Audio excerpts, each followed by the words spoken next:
Fantastico! Grazie a tutti per essere qui. Sono Francesca Mortari, Director YouTube per l'Italia, la Spagna e il Portogallo.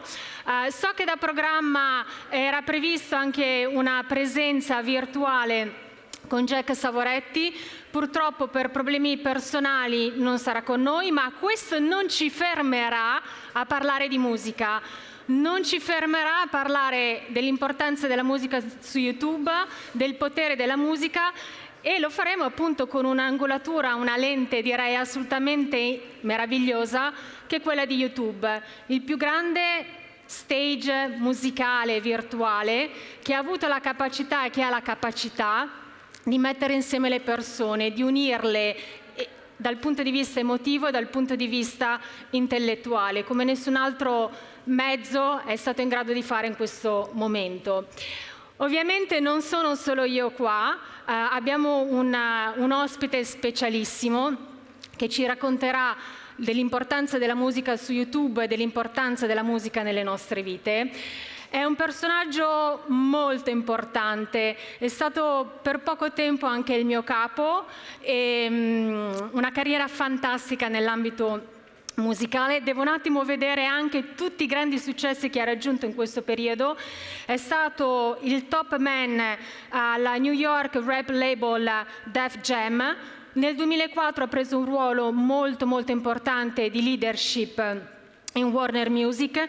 Nel 2013 è andato ben oltre e ha fondato una label independent che si chiama 300 Entertainment, e nel 2016 ha deciso di arricchire il suo percorso professionale abbracciando l'opportunità di YouTube. E ha deciso infatti nel 2016 di far parte di questa meravigliosa famiglia che vi ha raccontato Pedro all'inizio, e nel 2018 è stato il leader in assoluto capace di rilanciare la musica su YouTube. Quindi per me è un grandissimo piacere annunciare, please welcome with me, Lyor Cohen. Thank you. Ciao Lyor, how are you? I'm very good. I'm very happy to see you, Francesca, and be here. Thank you.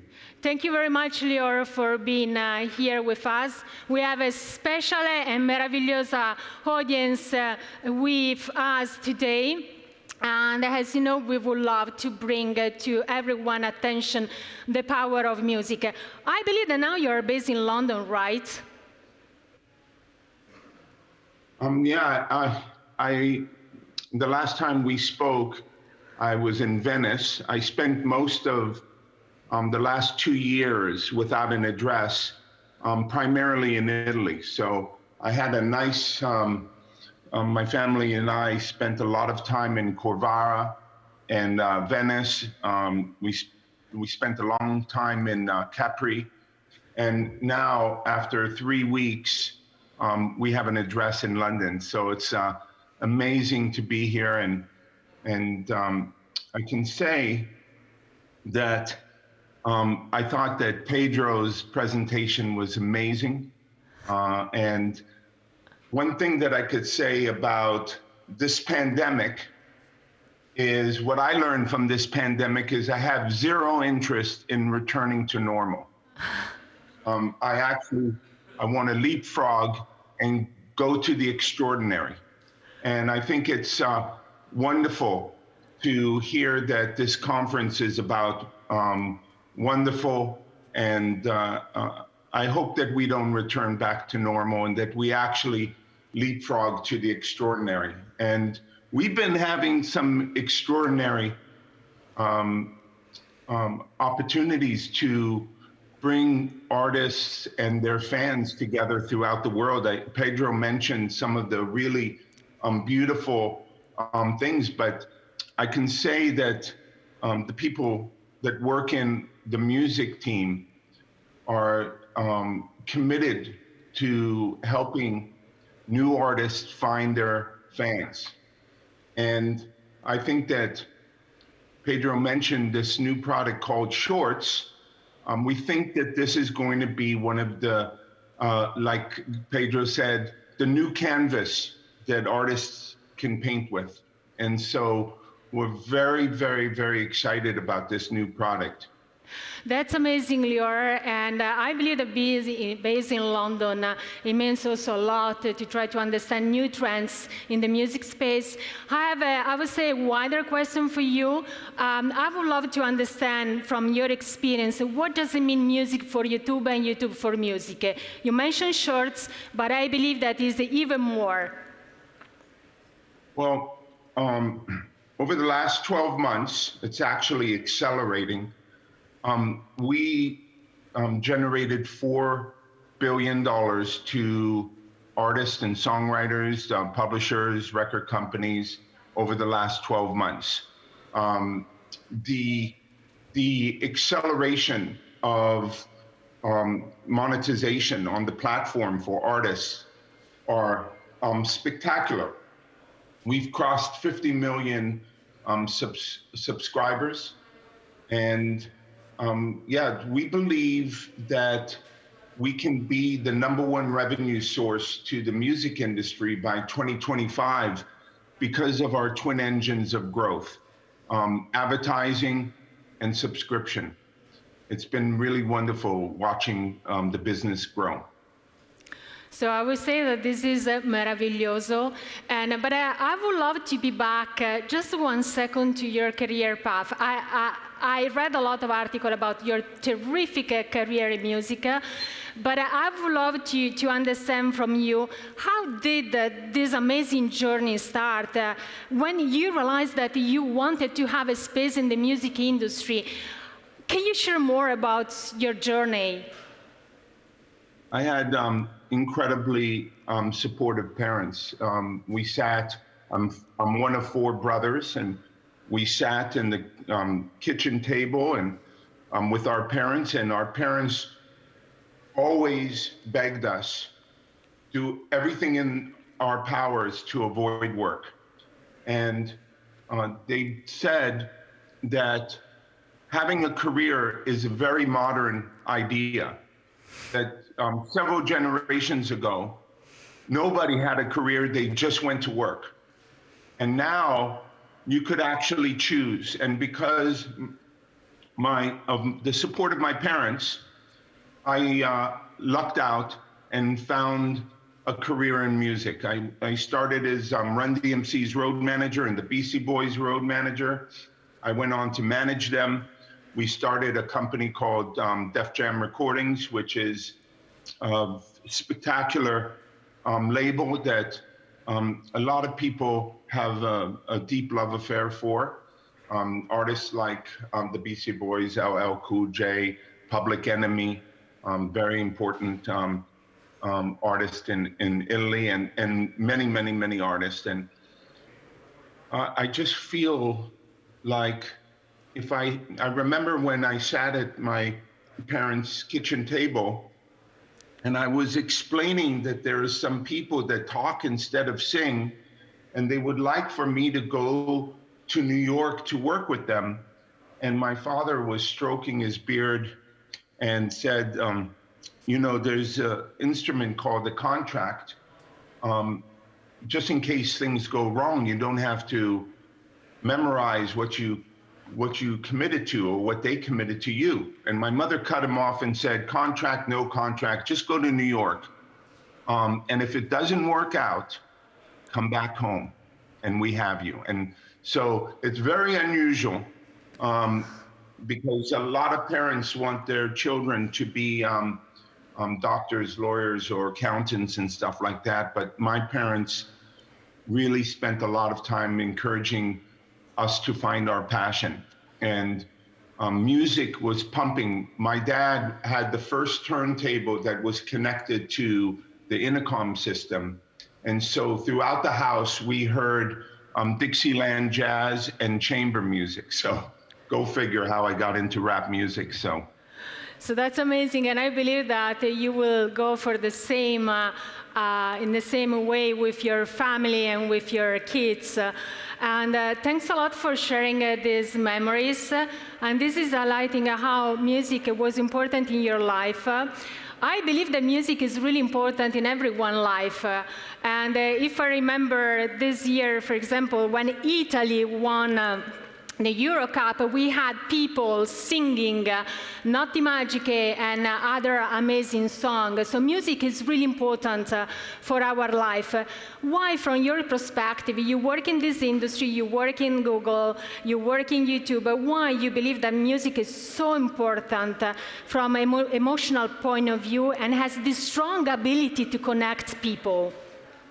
Well, I don't think that I have to tell anybody in this audience about the power of music and how important it is. I mean, I'm so lucky to work in music for 40 years. It's just a simple joy. I believe that music is like oxygen or water. It's an essential element. And so I think music is played before a big game at weddings, and also memorials. It's just music reminds us that we have more in common than what divides us. I think it's a healing agent. I recently gave a speech to the buyers of the pharmaceutical businesses because they're starting to recognize by putting music in those ads that they have a much more sticky commercial, that they recognize through all the cohorts of their information that music is a healing agent. And so I don't think I have to really explain how powerful and important music is to this audience. I do think that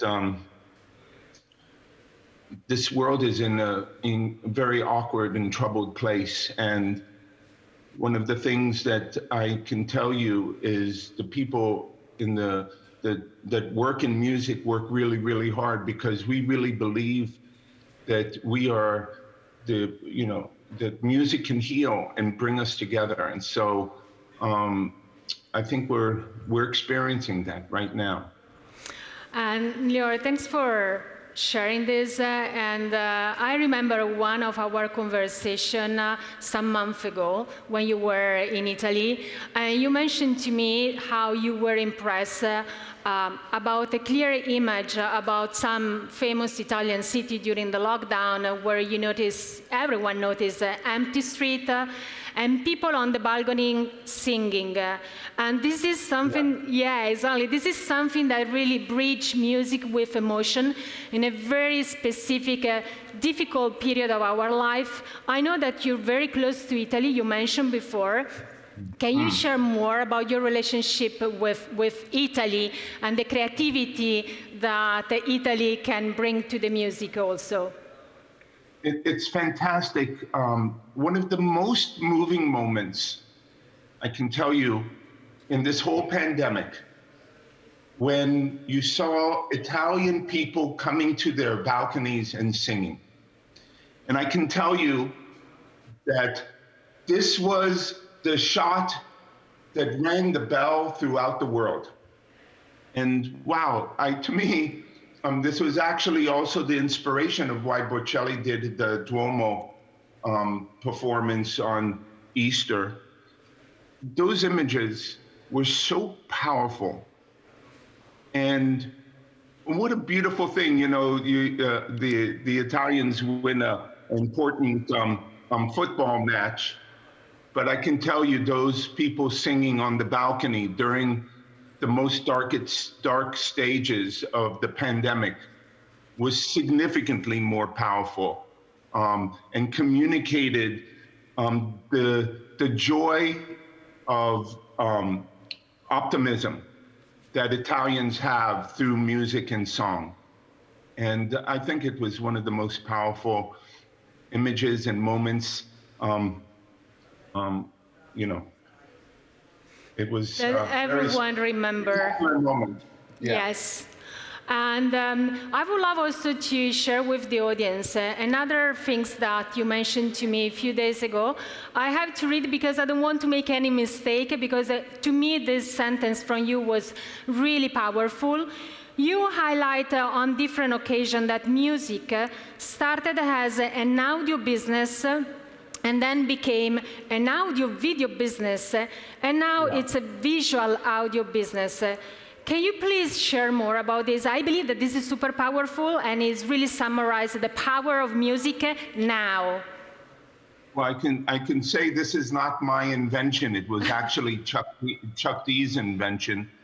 We were chatting a few years ago, and when I told him that I went to YouTube, he said, well, you know, I understand why you went to YouTube, because the music business started as an audio business. And with the creation of MTV, it became an audio-visual business. And with YouTube, it's become a visual audio business. And so I think that that was a very powerful framing of how important video and storytelling is, particularly to artists, you know, and also to the kids and the audience out there, where they are enjoying storytelling in short form video. And it's just wonderful to frame it in those ways. I remember, you know, the rich heritage of Italian music.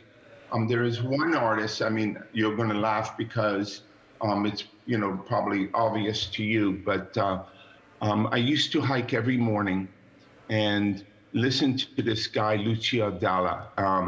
And a friend of mine, Philo Vasecki, is the one who turned me on to that the incredible singer, and also introduced me to many other artists. It's just fantastic heritage of music and singing. I went to very small clubs. There's not a moment in those clubs that everybody is not singing the song. It's like a very interesting relationship with music. So it made me very welcomed and warm to be in Italy and to spend time there. That's lovely. And we had discussion around Lucio Dalla. I know, yeah. I mean, it was really important when I was younger. And his songs were part of my story. So being back to the power of music, and we say that we want to discuss about the power of music on YouTube. We have noticed that now many artists are also collaborating with creators and shooting video behind the scene. It's a way also to create a more strong connection with their fans. How do you see this evolution? Because of course also this industry is changing a bit and YouTube is helping to change. How do you see this and the last maybe trends between artist and creator? We mentioned Ed Sheeran with Shorts. Any other insight to share with us? Well, I think that first of all, Pedro mentioned K-pop. Actually, the Korean music scene are PhDs to the platform. They actually understand how to work and in this platform. The platform isn't 100% straightforward. It's complicated and it takes time to understand it and what makes the algorithm sing. So not only are the Korean music scene PhDs, but the Africans are starting to become very sophisticated, as well as the Latinos. And so I can say that using YouTube to upload premium music videos is fantastic, but to give more context to the fans, remember that with the evisceration of distribution, now there's 1 million bands swimming around your ankles, and so to put your head above all of those options takes, I think, storytelling and persistence, and having different versions of a video, or having a creator work with you to tap into their audience, and of course, using a new canvas called Shorts is one of the ways of ringing the bell and letting your fans know that you understand what they are interested in, and also understanding how this platform finds the audience's fans. So this is one of our biggest and greatest joys, is to connect the audience with their favorite artists, and to help them. Also, one thing I could add to Pedro's comments is what's incredibly important to Gen Z is discovery of new artists and creators. And so we're working very hard in those, in making our platform even more accessible to everyone. Yeah. Everyone, yeah. And Lyor, unfortunately, we are running out of time. I would love to share more questions, but I have one for you. I would love to understand from you your definition of meraviglioso. Wonderful. Being able, yeah, I get it. Wonderful. So wonderful is being able to work and be a family member all at the same time, is getting it all done in this new world where I could join your conference. It's all the possibilities that we learned during the pandemic, and to free ourselves from what we call normal. To me, freeing ourselves from what we call normal is wonderful. And thank you to you, Francesca, and Pedro, and everybody in the audience. Thanks so much. Lyor, thank you very much. It's been a pleasure. See you soon in Italy then. Bye. Ciao. Thank you very much, guys.